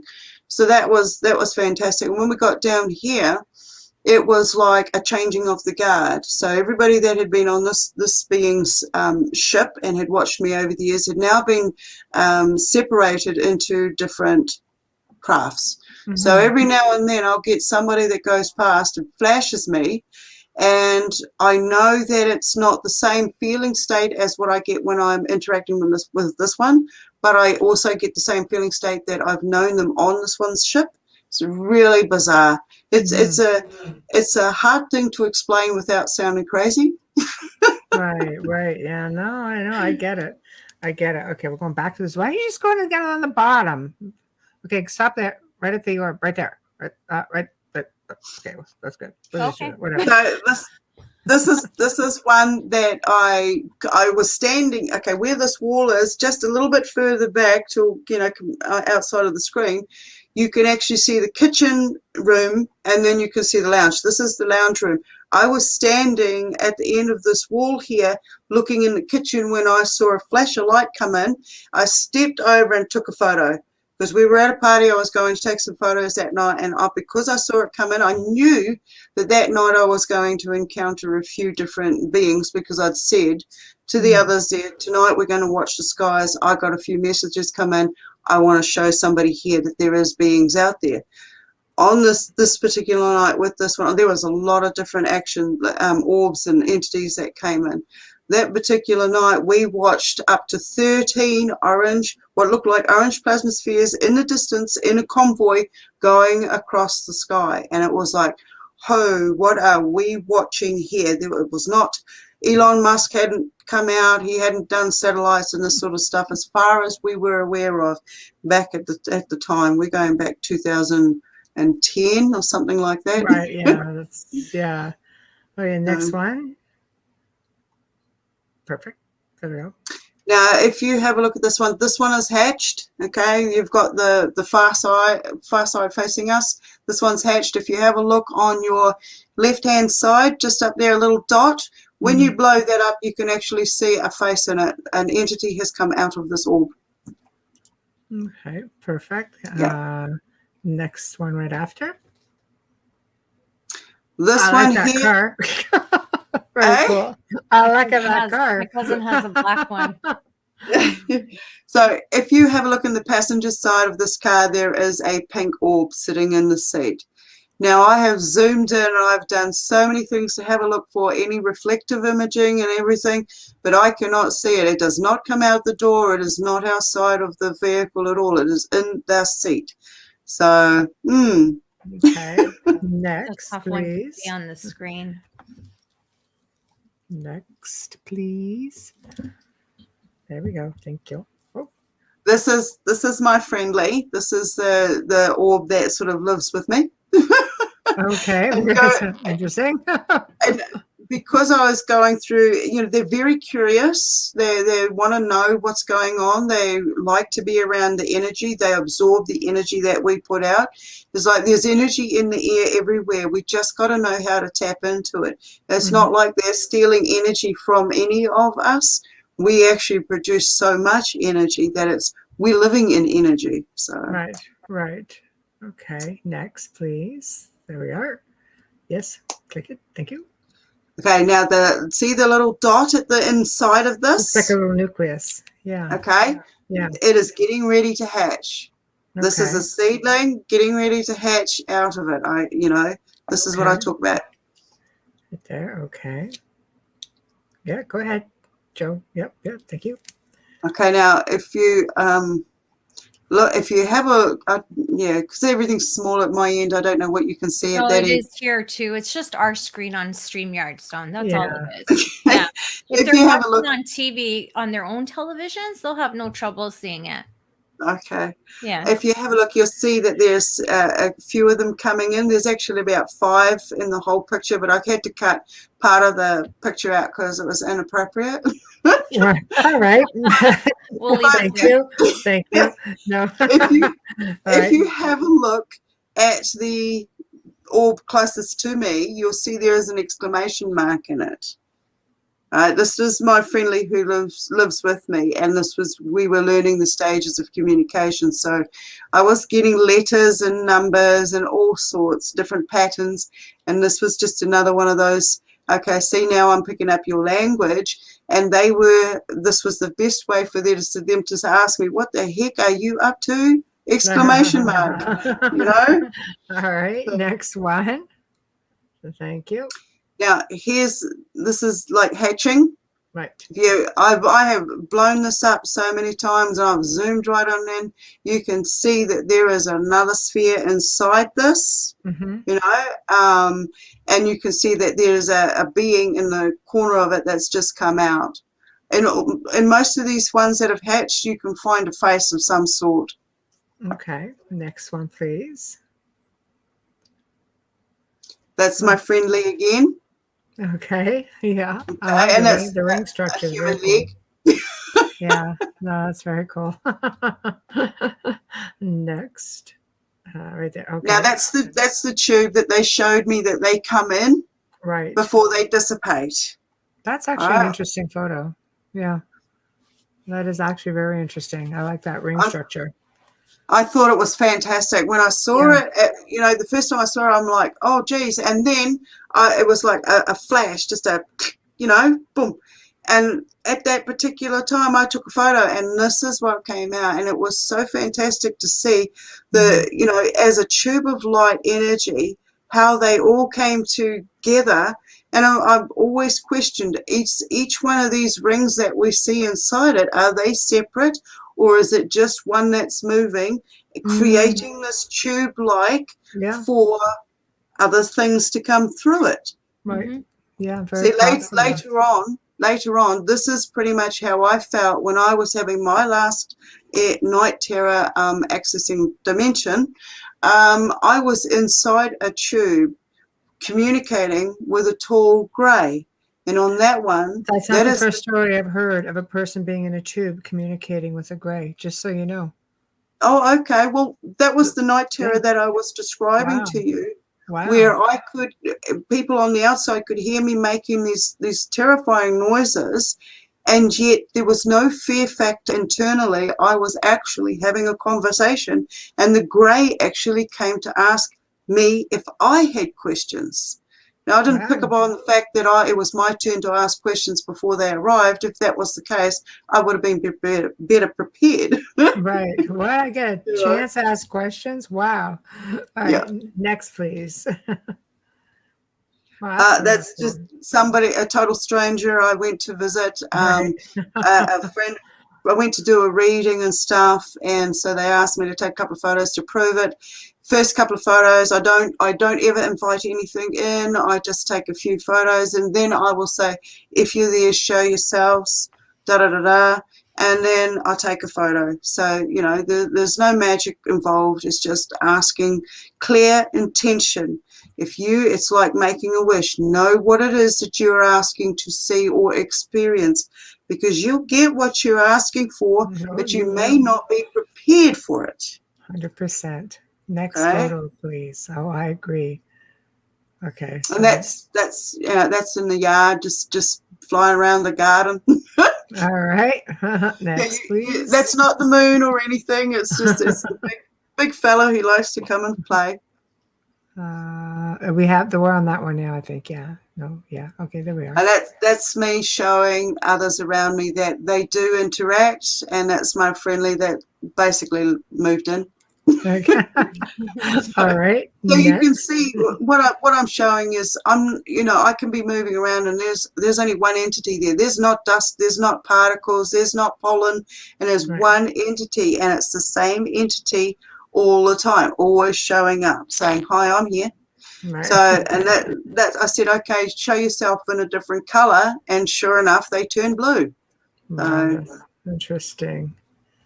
I can go to a fancy dress and dress up in a different color, and they will mimic the color that whatever I take on. I've got photos of this. Yeah. There we go. Yeah. Okay. Next. There's a please. lot more in this photo, but I shrunk it down because I had a bad facial position at that one. Okay. Well, for time's sake, we'll move along. Yeah. There's another one. That's me on campaign. I used to do living history reenactment, and that's a solid form one there. If you blow that one right up, you can actually see it's got a face inside it looking at me. Okay, perfect. Next one. Get past the flashy helmet one. There we go. Okay. Yep. So that's inside my house, and you can see one on the right-hand side of me. Yep, just where you had the cursor is hatching. There's one there that's hatching. So. Okay. But you can see them in the room. There's no reason for them to be in the room. I'm not dancing around or anything. There's no dust particles, and Okay, perfect. Next. Okay, you see the blue one on the curtain. Yes, that's correct. So Right. I have a blue one as not connected to the golden one, all right? And when I go to put the video out, you'll see it turn up. It is huge. I don't know much more than that. We haven't had too much interaction, but they do show up with the other one from time to time. Okay. Here's there we go. That's from It's shown up, and I've had wings behind me, and I'm like, wee, okay, you can see in the yard there's orbs. Now I've got a whole series of orbs interacting with animals, and how these animals can actually see these entities themselves as well. You can also see Very reflections of these orbs in the animal's eyes. Interesting. Yeah. Now you look, he's kind of going around going, what's going on? Go ahead.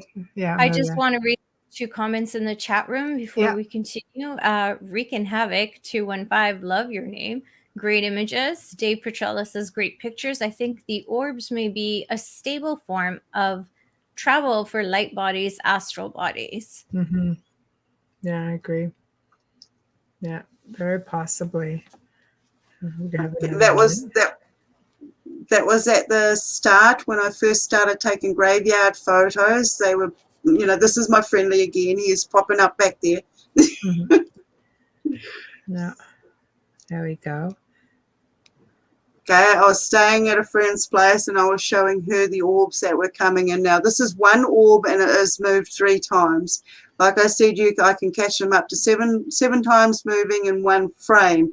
And I've gotten to the point where you can just tell by the different rings around the outside, the solidness of the image when they come through. Next, please.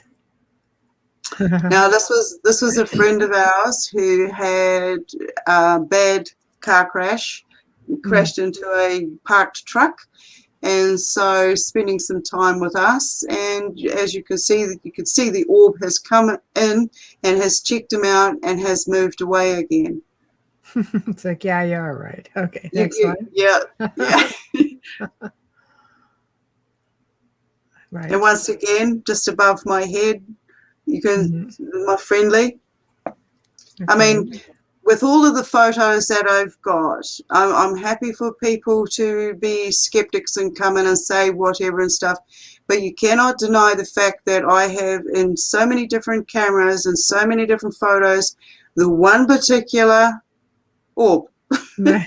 It's no, you can't dispute that. Orbs are hard. I mean, I've been disappointed with photos that I've had orbs in, and I've also studied white light, and I know that white light will take on reflection from other light beams and create a color, and it could create color from what you're wearing or someone else is wearing or something is reflecting. So it is a really hard one. The best analogy is having it right in your hands and being able to take a jeweler's loupe and look in, That's the best way, but I'm grateful that you're sharing these with us. Thank you. That's right. There's another area as well. I'm doing some experiments with some friends, and Wreaking Havoc is one of them. Thank you very much for showing up, mate. No, it's nice. Yeah, I love his name. You guys have great names. I think it was sometime this week. I've lost track, trying to stick on board here. I said to him, okay, well, you write down a color of an orb that you would like to see, and I'll go and take some photos. Now, I haven't taken it off my camera just yet, but I think it was yesterday I was talking to him, and I said, oh, by the way, I had a green orb show up. And I didn't think too much of it. I didn't actually expect him to take a note and actually write down a color and stuff. But he sent me back an image. I should have sent it to you, but I didn't actually think I was going to pronounce this. But he wrote down green. He wrote down green. He drew a picture of a green orb and he colored it in green, put my name and date and everything on it. So I'm yet to send that to him, but yes, so these things do communicate, and distance isn't a problem. It's like one of the experiences that I've gotten from this is there are no walls. For some of these entities, our matter doesn't matter. It only matters to us because we are in this density, and it has the ability to travel through different densities and different time. It's not the same for them as it is for us. No, I agree with you 100% on that. Next, please. See, I see a bug. What am I looking at? One little frog. Okay, this was one of the entities that I caught coming out of one of the orbs. Interesting. Okay. Yeah. Okay. Now, first thing I'm looking is it's like a little Kermit the Frog, or it's something else that's totally different. Like, yeah, with a peep show. It's a peep show. It's very a little curious. bit of a peep show too. It's very curious. Absolutely. I'd like to blow that one up. But it's cute. Yeah. Oh, I've got a collection of different sort of shapes and stuff, and it's hard because some of them look like moths, some of them look like bugs. Some have got like triangles around them and stuff. I've got one I call handlebars. Dave says he looks like he's fencing. Actually, you know what, Dave, you're so right. It's a definite stance, is it not? Right, as they're starting. That's hilarious. We just need to give them the little sword at the end. We're going to actually have to stop here though, because we are almost at the top of the hour for us. So this is pretty. That's beautiful. I get a lot of cloud language. I get ships of all sorts. I get cloud ships come in. They're showing up. So on one of these is a total different entity to the other one. And what I ended up seeing was they're sort of like holding hands, sort of like this, like sharing information. Right. So, Yeah, they look like grays. I see like a gray. Yeah, so Joanne was saying it looks like looks like Eddie from Iron Maiden. I'm just saying. I'm just going with that. Wow. Very cool. Is that your Halloween costume this year? So okay. So the boss says we could keep going, so we're gonna keep going. Okay. The black grave that you see there, right? It's not actually there. What? That's one of the anomalies that showed up in my camera. Almost like a shadow, or was it solid? No, it was solid. I went up to the office at the cemetery and asked them about this particular location, and there used to be a grave there, and the person that inhabited that grave had been hung there because he had been a murderer. He committed murder. So, but to this day, there's no actual grave there now. It's so old, it's gone. It's very interesting. And it looks like there's a face in front of it. Right on the very corner of the left, that left tip corner. It looks like there's a little face right there. It looks like that corner is coming right up between the two eyes. Okay, yep. Yeah. Blow it up. Yeah, that's at least on my big screen. That's what it looks like. But all right, next. Okay, so that's another rod, light anomaly. Yes, another light rod. Yes. No, very cool. Now, I like rods. They're very unusual. You don't catch them often. So when I see rods now, it's almost like, okay, that's another collection, another swarm of the orbs coming in. So I keep an eye on them because, I mean, this is an orange one, and I haven't seen the orange ones split, but I've seen the white ones like this split. But I also have standing white ones like this standing next to people who have actually lost members of their family. So, I can't tell you 100% what it is that I'm seeing or experiencing. I can just share the findings and the commonalities I have. Right. No, very interesting. Very interesting. Another one. Oh, there you go. This is what I was just saying. Yeah, that's cool. It turned out that she had a twin sister who had passed on. So it was kind of freaky to get this particular picture with, I knew nothing about her at the time. Wow. That's common when you have a twin and you take photos. That's common that they show up in a whether there's a communication plus you being gifted comes forward, right? Now, is that the last one or is there one more? One more. Okay. Oh, okay.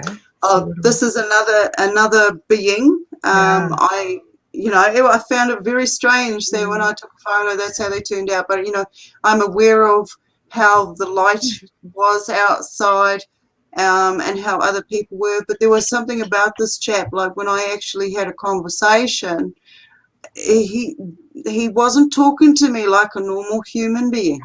There was something very not of this world conversation going on.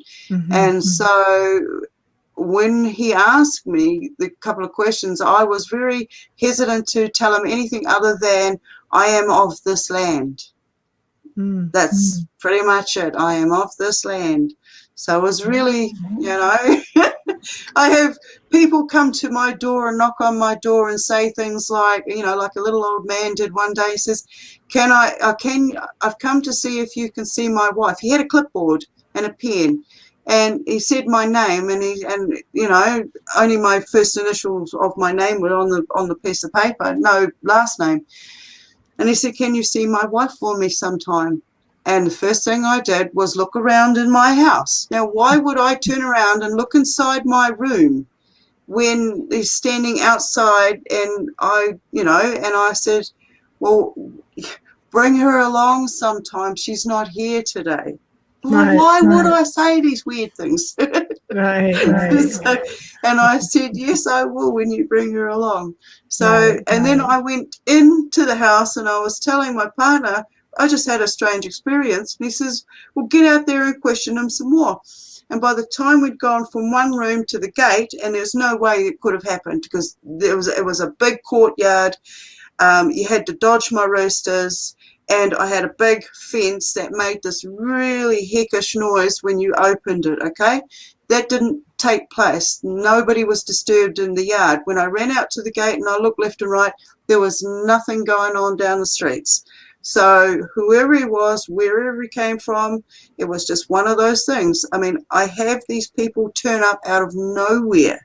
We were walking through the cemetery one day and we saw a mist over in the distance, and we decided, okay, let's get a closer look, you know, because I did my walking, my exercise in the cemetery. And we got closer and we thought it was like maybe smoke coming out of the crematorium or something. But no, we got closer and we found it had nothing to do with that. And then it moved because it had been staying in one location. We thought, okay, mists don't stand still. As we got closer, it started to move and we started yelling at it saying, hey, we want to know who you are. Anyway, it dissipated. We carried on with our walk. We got to another area of the graveyard where we could see the whole segment that we would walk. All right, no trees in the way, nothing in the way. And this Asian chap, little Asian guy, walking along, walked past us. I gave him a nod. He gave me a nod. Eye contact, carried on going. Next minute, he's walking past us again with an umbrella, and there's no way. He must have had the umbrella lying on the street somewhere for him to pick it up, and you know, when he went past next, and he looked at me, and my reaction was, yes, I will see you again. What? Yeah. So you know, I have some weird encounters, close encounters of the freak kind, but I don't mind. I went into a supermarket and we decided to test our telepathy, because after the first encounter with some of these greys, I developed an ability to be telepathic with some of these entities and my partner. And so we went into this mall and we decided to pick on somebody. We decided to pick one member of, you know, the customers that were eating and send them a telepathic message and see if they, you know, heard us. Now, at the time, my partner picked who he thought I was picking, and I picked somebody different who I thought he was picking. And as soon as I sent my message, this tall guy turned around and looked at me, and it was not a human. That was not a human. That was a tall grey. As soon as it looked at me, it was like, okay, well, you know that I know that you know. Yeah. Right. You know, and by the end of that experience, we had discovered 4 tall greys, and each of the greys was accompanied by a short grey, which was a shorter person. I ended up being separated from my partner in the mall because we got split up by these beings. And we both decided if anything ever happened to us, we would meet back at it. We had a meeting point because we'd encountered this sort of stuff before, but not with greys. Wow. So that was another encounter that we had. So well, I'm thrilled that you have come. Oh, I'm getting mega feedback. Sorry. I'm thrilled that you came and shared all your stories with us. I'm really glad that you decided to come and join us. It was so much fun. The pictures were amazing. Your stories are incredible. So, you know, and this is the part where promote yourself. I mean, I know you have a website and you have a blog. If you could quickly tell us that, and maybe people can come and check you out. Okay, well, as you know, I'm Stone Hobbit. I can be found on Facebook, but not under Stone Hobbit. I can be found on MeWe and most other platforms as Stone Hobbit. My webpage, and I'm still working on it, always a work in progress here, guys, is weebly.com, and it's stonehobbit@weebly.com. So, yes, I'm on Telegram, Twitch, all over the show. You can find me if you really need me. Otherwise, email me at stonehobbit@gmail.com. And I do my best to write and reply to everybody. So, yes. Thank you, ladies, for having me on. Thank you so much. Thank you. And I'm grateful it wasn't 2:30 a.m. for you, like our UK guests. I'm so grateful that you have an afternoon. We may have to fly them to New Zealand just so we can get them in the afternoon. Oh, I don't know if you'll be flying to New Zealand anytime soon, people, No. because you have to be, you know. Yeah, we have friends in New Zealand, absolutely. So Yeah. no, but thank you for Thank joining you. us, and we will. Well, you will keep in touch. We shall. Thank So, you. all right, Thank darling. you. Enjoy the rest of your day. Yes, yes, yes, yes. Bye. Good night. Good night. Night, Night, night. sweetie. So we've come to the end of another fantastic segment here on the Outer Realm, and holy crap, that was really great. So just saying. So thank you to everybody who tuned in. Thanks to everyone in the chat room. You guys are just make it that much more fun. Huge thank you to Stone. Big thank you to Joe for doing all of our the photos. Big thank you to Folgers Coffee, who sponsor our show. Another huge thank you to Dr. Snick, aka Justin Snicker, for providing us again with your music and your voice. So please remember to find us on, find United Public Radio, International Public Radio, for Paranormal Radio on YouTube, and subscribe. Follow us over to Facebook on the Outer Realm. Give us a like if you don't mind. It would be appreciated. And drop us a line at theouterrealmcontact@gmail.com. Theouterrealmcontact@gmail.com. Join us tomorrow night as Dr. Rita comes back on. Rita Louise is just super delightful, and she's always got lots of information. She's a lot of fun. So we have her for our last show before Halloween. So you know it's going to be a good one. So until then, you all behave, and we shall see you again tomorrow night. Good night. Till then, you all behave, and we shall see you again tomorrow night. Yeah, because I'm trying to turn it off. What is that exactly?